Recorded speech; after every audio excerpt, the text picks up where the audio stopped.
નમઃ શિવાય ફ્રેન્ડ્સ. શાસ્ત્રો વાંચનની આ સિરીઝમાં આપણે શ્રીમદ ભાગવતનું વાંચન કરી રહ્યા છીએ. પાછલા વિડીયોમાં આપણે શ્રીમદ ભાગવતનું મહાત્મ્ય વિશે જાણ્યું હતું. હવે આપણે એના અધ્યાય ચાલુ કરીશું. ઓમ શ્રી ગણેશાય નમઃ. ઓમ નમો ભગવતે વાસુદેવાય. ગુરુર્બ્રહ્મા ગુરુર્વિષ્ણુ ગુરુર્દેવો મહેશ્વર ગુરુર સાક્ષાત પરબ્રહ્મા તસ્મૈ શ્રી ગુરુવે નમઃ.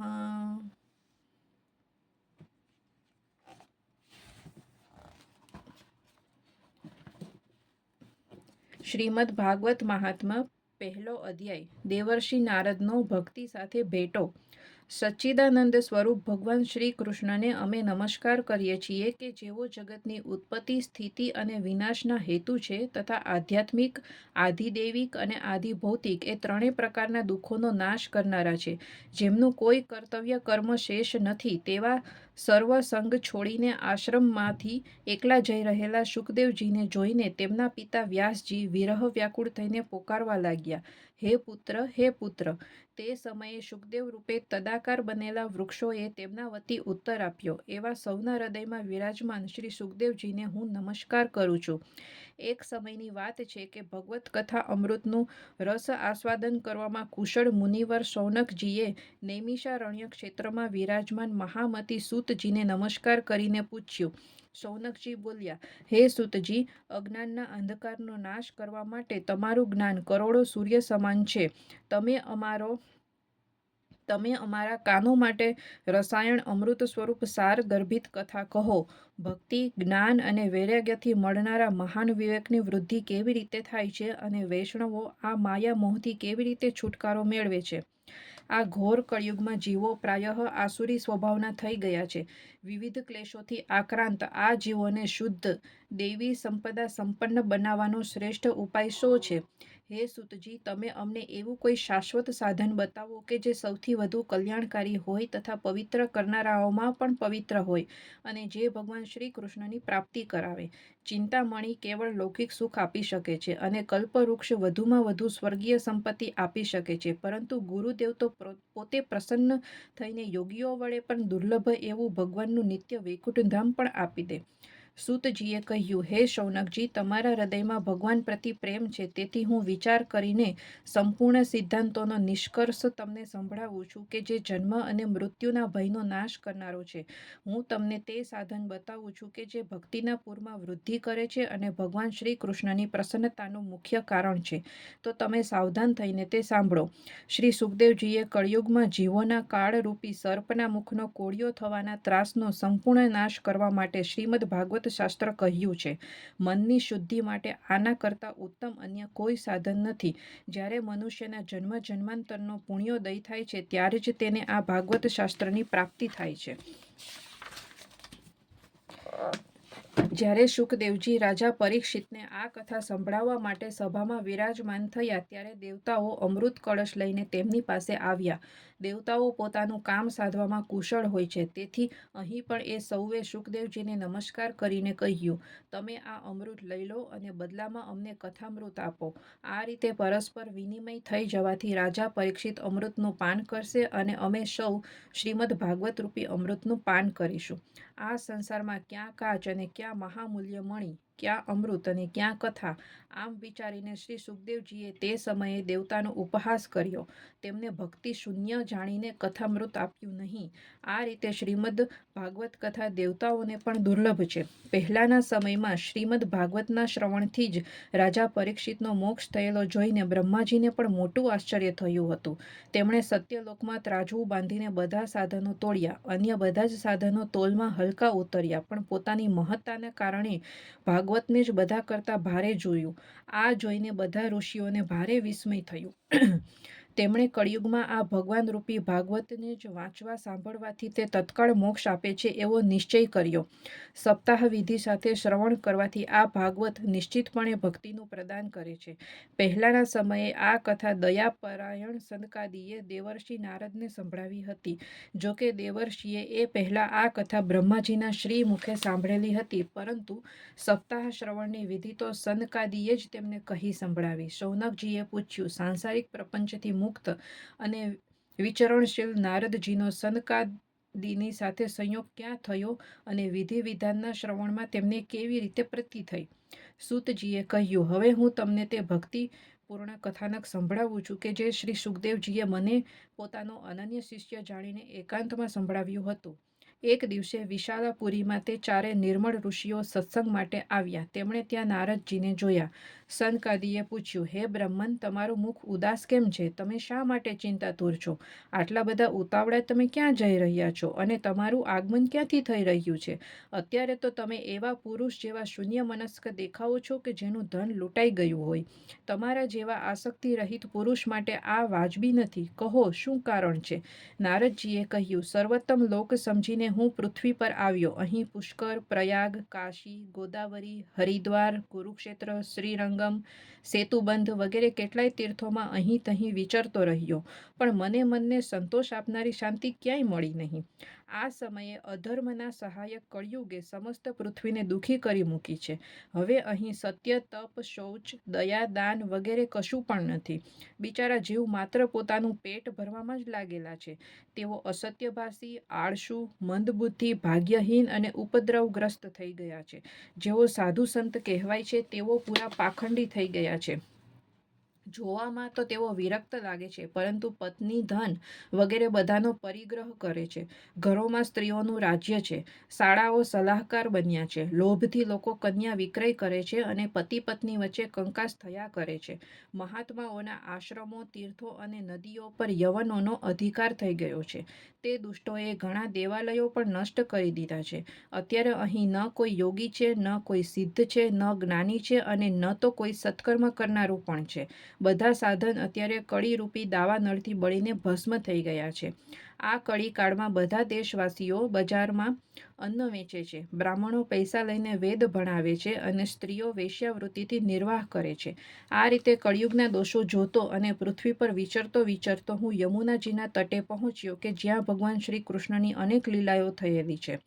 હે મુનિવર, સાંભળો. ત્યાં મેં એક મોટું આશ્ચર્ય જોયું. ત્યાં એક યુવાન સ્ત્રી ખિન્ન મનથી બેઠી હતી. તેની બાજુમાં બે વૃદ્ધ પુરુષો અચેત અવસ્થામાં પડ્યા હતા અને જોર જોરથી શ્વાસ લઈ રહ્યા હતા. તે યુવતી તેમની સેવા કરતી કરતી ક્યારેક તેમને સચેત કરવા પ્રયત્ન કરતી હતી તો ક્યારેક તેમની આગળ રોવા લાગતી હતી. તે પોતાના શરીરના રક્ષક પરમાત્માને દશે દિશાઓમાં જોતી હતી. તેની ચારે બાજુ સેંકડો સ્ત્રીઓ તેને વીંઝણો નાખતી હતી અને વારંવાર સમજાવી રહી હતી. દૂરથી આ બધું જોઈને હું કુતૂહલવશ તેની પાસે ગયો. મને જોઈને તે યુવતી ઊભી થઈ ગઈ અને અત્યંત વ્યાકુળ થઈને કહેવા લાગી. યુવતીએ કહ્યું, અરે મહાત્માજી, પળવાર થોભી જાઓ અને મારી ચિંતાને પણ નષ્ટ કરી દો. તમારું દર્શન તો સંસારના બધા પાપોને સર્વથા નષ્ટ કરી દેનારું છે. તમારા વચનોથી મારા દુઃખની પણ ઠીક ઠીક શાંતિ થશે. મનુષ્યનું જ્યારે મહાભાગ્ય હોય છે ત્યારે જ તમારા દર્શન થતા હોય છે. નારદજી કહે છે, ત્યારે મેં સ્ત્રીને પૂછ્યું, દેવી, તમે કોણ છો? આ બંને પુરુષો તમારા શું થાય છે?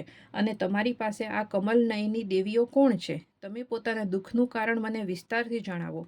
યુવતીએ કહ્યું, મારું નામ ભક્તિ છે. આ જ્ઞાન અને વૈરાગ્ય નામના મારા પુત્રો છે. કાળ બળે જ તેઓ આવા જર્જર થઈ ગયા છે. આ દેવીઓ ગંગાજી વગેરે નદીઓ છે. તે બધી મારી સેવા કરવા માટે જ આવેલી છે. આ રીતે સાક્ષાત દેવીઓની સેવા પામવા છતાં પણ મને સુખ શાંતિ નથી. હે તપોધન, હવે ધ્યાન દઈને મારો વૃત્તાંત સાંભળો. આમ તો મારી કથા પ્રસિદ્ધ છે, તો પણ તમે તે સાંભળો અને મને શાંતિ આપો. હું દ્રવિડ દેશમાં જન્મી, કર્ણાટકમાં ઉછરી, ક્યાંક ક્યાંક મહારાષ્ટ્રમાં સન્માન પામી, પરંતુ ગુજરાતમાં મને ઘડપણ ઘેરી વળ્યું. ત્યાં ઘોર કળિયુગના પ્રભાવથી પાખંડીઓએ મારો અંગ ભંગ કરી દીધો. દીર્ઘ સમય સુધી આવી અવસ્થા રહેવાના કારણે હું પોતાના પુત્રો સહિત દુર્બળ અને નિસ્તેજ થઈ ગઈ. હવે હું જ્યારથી વૃંદાવનમાં આવી છું ત્યારથી ફરી પરમ સુંદરી સુરૂપવતી નવયુવતી થઈ ગઈ છું. પરંતુ આ સામે પડી રહેલા મારા બંને પુત્રો થાક્યા હાર્યા દુઃખી થઈ રહ્યા છે. હવે હું આ સ્થાન છોડીને બીજે ક્યાંક જવા ઈચ્છું છું. આ બંને ઘરડા થઈ ગયા છે. આ જ દુઃખથી હું દુઃખી છું. હું માં હોવા છતાં તરુણી છું અને આ બંને મારા પુત્રો હોવા છતાં વૃદ્ધ શા માટે? અમે ત્રણે સાથે જ રહેનારા છીએ તો પછી આ વિપરીતપણું શા માટે? થવું તો એમ જોઈએ કે માતા ઘરડી હોય અને પુત્રો યુવાન. આ કારણે હું આશ્ચર્યચકિત ચિત્તથી પોતાની આ સ્થિતિ પર શોક કરી રહી છું. આપ પરમ બુદ્ધિમાન અને યોગનિધિ છો. આનું શું કારણ છે, બતાવશો? નારદજીએ કહ્યું, હે સાધ્વી, હું જ્ઞાન દ્રષ્ટિથી પોતાના હૃદયમાં તમારા સંપૂર્ણ દુઃખનું કારણ જોઉં છું. તમારે વિષાદ કરવો જોઈએ નહીં. શ્રી હરિ તમારું કલ્યાણ કરશે. સૂતજી કહે છે, મુનિવર નારદજીએ એક ક્ષણમાં જ તેનું કારણ જાણીને કહ્યું. નારદજીએ કહ્યું, હે દેવી, સાવધાન થઈને સાંભળો. આ દારૂણ કળિયુગ છે. તેથી અત્યારે સદાચાર, યોગમાર્ગ, તપ વગેરે બધા લુપ્ત થઈ ગયા છે. લોકો શઠતા અને દુષ્કર્મ કરતા રહીને અઘાસુર બની રહ્યા છે. સંસારમાં જ્યાં જુઓ ત્યાં સત્પુરુષો દુઃખી છે અને દુષ્ટો સુખી થઈ રહ્યા છે. અત્યારે જે બુદ્ધિમાન પુરુષ ધૈર્યધારી રહે તે જ મોટો જ્ઞાની અથવા પંડિત છે. પૃથ્વી ક્રમશઃ પ્રતિવર્ષ શેષજી માટે ભારરૂપ થતી જાય છે. અત્યારે તે સ્પર્શપાત્ર તો શું જોવાલાયક પણ રહી નથી અને પૃથ્વી પર ક્યાંય મંગળ દેખાતું જ નથી. અત્યારે કોઈને પુત્રો સહિત તમારું દર્શન પણ થતું નથી. વિષય અનુરાગને કારણે અંધ બનેલા જીવો વડે ઉપેક્ષિત થયેલા તમે જર્જર બની રહ્યા હતા. વૃંદાવનના સંયોગથી તમે પુનઃ તરુણી બન્યા છો. તેથી આ વૃંદાવન ધામ ધન્ય છે કે જ્યાં સર્વત્ર ભક્તિ નૃત્ય કરે છે. પરંતુ તમારા આ બંને પુત્રોનો અહીં કોઈ ગ્રાહક નથી. તેથી તેમનું ઘડપણ છૂટતું નથી. અહીં તેમને થોડુંક આત્મસુખ પ્રાપ્ત થવાને કારણે એ સૂતા જેવા લાગે છે. ભક્તિએ કહ્યું, રાજા પરીક્ષિતે આ પાપી કળિયુગને શા માટે રહેવા દીધો? એના આવતા જ બધી વસ્તુઓનો સાર કોણ જાણે ક્યાં ચાલ્યો ગયો? કરુણામય શ્રી હરિ પણ આ અધર્મ શી રીતે જોઈ શકે છે? હે મુનિ, મારો આ સંદેહ દૂર કરો. તમારા વચનોથી મને ઘણી શાંતિ થઈ છે. નારદજીએ કહ્યું, હે બાલા, તમે પૂછ્યું છે તો પ્રેમથી સાંભળો. હે કલ્યાણી, હું બધું તમને બતાવીશ અને તમારું દુઃખ દૂર થઈ જશે. જે દિવસે ભગવાન શ્રી કૃષ્ણ આ ભૂલોક છોડીને પોતાના પરમધામમાં પધારી ગયા તે દિવસથી અહીં સમસ્ત સાધનો માટે બાધક એવો કળિયુગ આવી ગયો. દિગ્વિજયના સમયે રાજા પરીક્ષિતની દ્રષ્ટિ પડવાથી કળિયુગ દિનવત થઈ તેમના શરણમાં આવ્યો. ભ્રમર જેવા સારગ્રાહી રાજાએ એવો નિશ્ચય કર્યો કે મારે આનો વધ નહીં કરવો જોઈએ, કારણ કે જે ફળ તપ, યોગ અને સમાધિથી પણ મળતું નથી તે ફળ કળિયુગમાં શ્રી હરિ કીર્તનથી સારી રીતે સમ્યકપણે મળે છે. આ રીતે સારહીન હોવા છતાં પણ તેને એક દ્રષ્ટિએ સારયુક્ત જોઈને તેમણે કળિયુગમાં ઉત્પન્ન થનારા જીવોના સુખ માટે જ તેને રહેવા દીધો હતો. આ સમયે લોકો કુકર્મમાં પ્રવૃત્ત છે. તેથી બધી જ વસ્તુઓનો સાર નીકળી ગયો છે અને પૃથ્વીના તમામ પદાર્થો બીજહીન ભૂસા જેવા થઈ ગયા છે. બ્રાહ્મણો માત્ર અન્ન ધન પ્રાપ્તિના લોભે જ પ્રત્યેક ઘર અને પ્રત્યેક માણસને ભાગવતની કથા સંભળાવે છે. તેથી કથાનો સાર ચાલ્યો ગયો છે. તીર્થોમાં અનેક પ્રકારના અત્યંત ઘોર કર્મો કરનારા નાસ્તિક અને નારકી મનુષ્યો પણ રહેવા લાગ્યા છે. તેથી તીર્થોનો પ્રભાવ પણ જતો રહ્યો છે.